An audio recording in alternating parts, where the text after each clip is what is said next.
नमस्कार दोस्तों, आज बात करने वाला हूँ बहुत ही कमाल के कंटेंट के बारे में। दोस्तों, input tax credit ITC disallow कर रही है डिपार्टमेंट। जीएसटी नोटिस भी इशू किया जा रहा है डिपार्टमेंट के द्वारा, क्योंकि वो जो इनिशियल पीरियड था उस केस में आईटीसी की जो टाइम लिमिट होती है उस टाइम लिमिट के बाद जो जीएसटी या 3B फाइल करी गई है, आईटीसी को डिसअलाउ कर दिया जा रहा है जीएसटी ऑफिसर के द्वारा। और ऐसे केसेस में नोटिस बहुत सारा सर्व हो रहा है।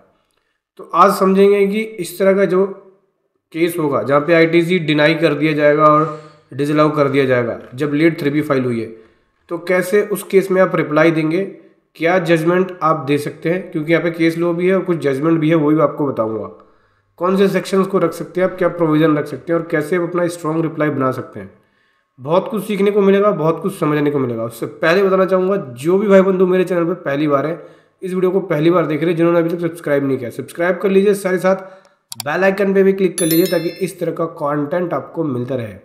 दोस्तों सेक्शन 16 सबसेक्शन 2 के अकॉर्डिंग कुछ कंडीशन है, उस कंडीशन के हिसाब से आपको आईटीसी लेना होता है। सबसे पहले आपके पास टैक्स इनवॉइस होना चाहिए, डेबिट नोट होना चाहिए या कोई और अदर डॉक्यूमेंट होना चाहिए रूल 36 के अकॉर्डिंग। साथ ही साथ आपको goods as a services receive होना चाहिए। अगली जो कंडीशन होती है वो जो भी आपने इन्वर्ट सप्लाई ली है एक्चुअली में उसकी पेमेंट आपने पार्टी को करी है। साथ ही साथ उस इनवॉइस की लिंकिंग 3B से होनी चाहिए, 3B की समरीज होनी चाहिए। मतलब टैक्स जितना टैक्स बना उतना ही आपने 3B के अंदर जमा कराया है। सप्लायर की पेमेंट होनी चाहिए, टैक्स की पेमेंट गवर्नमेंट को प्रॉपर तरीके से होनी चाहिए सेक्शन 41 के अकॉर्डिंग। ये तो कंडीशन है, ठीक है, इनपुट टैक्स क्रेडिट को लेने का। लेकिन इसमें भी एक कंडीशन है टाइम बार्ड वाला, कि आपको एक जो टाइम बार्ड है, टाइम बार्ड के अकॉर्डिंग आपको 3B फाइल करनी है। उसके बाद फाइल करोगे तो आईटीसी डिसअलाउ हो जाएगा अगर प्रीवियस टैक्स पीरियड का कोई 3B पेंडिंग रहता है। तो जितना भी आपने आईटीसी क्लेम किया है, जो पहले होता था 17, 18, 18, 19 के लिए सितंबर मंथ की रिटर्न जो जाएगी, मतलब 20 अक्टूबर तक जो रिटर्न जाएगी उस रिटर्न तक आप आईटीसी ले सकते हैं पिछले साल का, ठीक है। तो अगर 17, 18 का कोई है, आपने मान के चले कि अक्टूबर 18 की रिटर्न आप नवंबर 19 में कर रहे हो, तो वो टाइम बार्ड के अंदर आता है, तो उसको डिसअलाउ करेंगे जीएसटी ऑफिसर।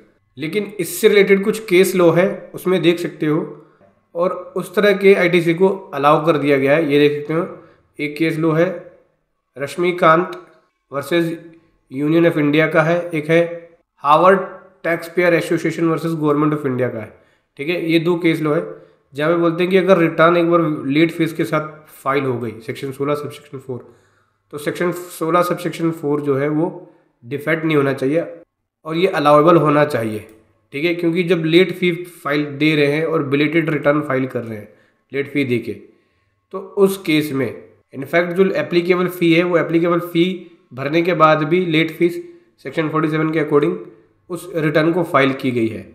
रिटर्न ये एक्सेप्ट की जानी चाहिए जो ड्यू डेट के बाद फाइल की गई है। तो रख सकते हो कि अगर ड्यू डेट के बाद 3B फाइल हुई है और वहाँ पे आईटीसी को डिसअलाउ किया जा रहा है, तो आप ये बता सकते हो भैया हमने ये चारों चीज़ें फॉलो करी है, कि हमारे पास इनवॉइस भी है, डेबिट नोट भी है, सारे डॉक्यूमेंट हैं, हमने गुड्स को रिसीव किया है और हमने इसका टैक्स, सप्लायर ने इसका टैक्स अपनी 3B में फाइल पे किया है प्रॉपर तरीके से, और हमने सप्लायर को पेमेंट करी है उस इनवॉइस की, ठीक है। तो आप ये बता सकते हो, ठीक है। बहुत सारे नोटिस आ रहे हैं इस प्रकार से जहाँ पे लेट 3B फाइल करते हैं, तो उस केस में आप ये रिप्लाई इस हिसाब से बना सकते हो। वीडियो कैसी लगी ज़रूर बताएं। Thank you so much. जय हिंद, वंदे मातरम।